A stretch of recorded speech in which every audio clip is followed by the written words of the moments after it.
Just because somebody has a degree doesn't mean that you need to listen to them. And just because somebody doesn't have a degree doesn't mean that you don't need to listen to them. There are plenty of people who are very, very insightful from their own experiences who don't have degrees in that area. Mel Robbins has a law degree. I mean, you know, whether you like her or not, you can't discount that she has been very helpful to, I don't know, I guess you call it the mental health field. I'm not a therapist. I have degrees in theory where I've focused on happiness and fulfillment. So that's where I'm coming from. But when you're looking for a therapist, what you need is the combination of the two. So you need somebody who has an educational background in that area, because there's certain foundations that they should understand, especially if you're dealing with mental illness. But the second thing that also needs to happen is that person has to have really good life experience. So if you want a good therapist, I think, in my opinion, there's two types of really good therapists, okay?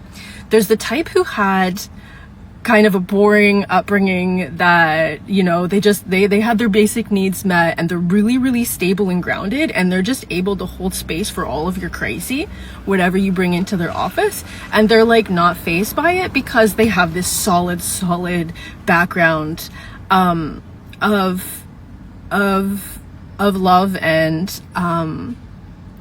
security.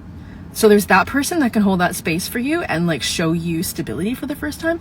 And then there's the rock star who has like blown through their own trauma and gotten over their own stuff. If you have something similar to what they struggled with and they've gotten over it and they have the education, then you've got a baller. I am so indebted to my education. I couldn't even begin to explain it here. And I left academia to bring my research to the public instead of continuing on. So I have friends that continued on and have their PhDs. I look at the PhDs research. There are happiness researchers that are in the space that's what they do. They're PhDs, they're happiness researchers. And I read their research, and they are not doing what I'm doing. They are not talking about what I'm talking about. They're talking about the research and the data.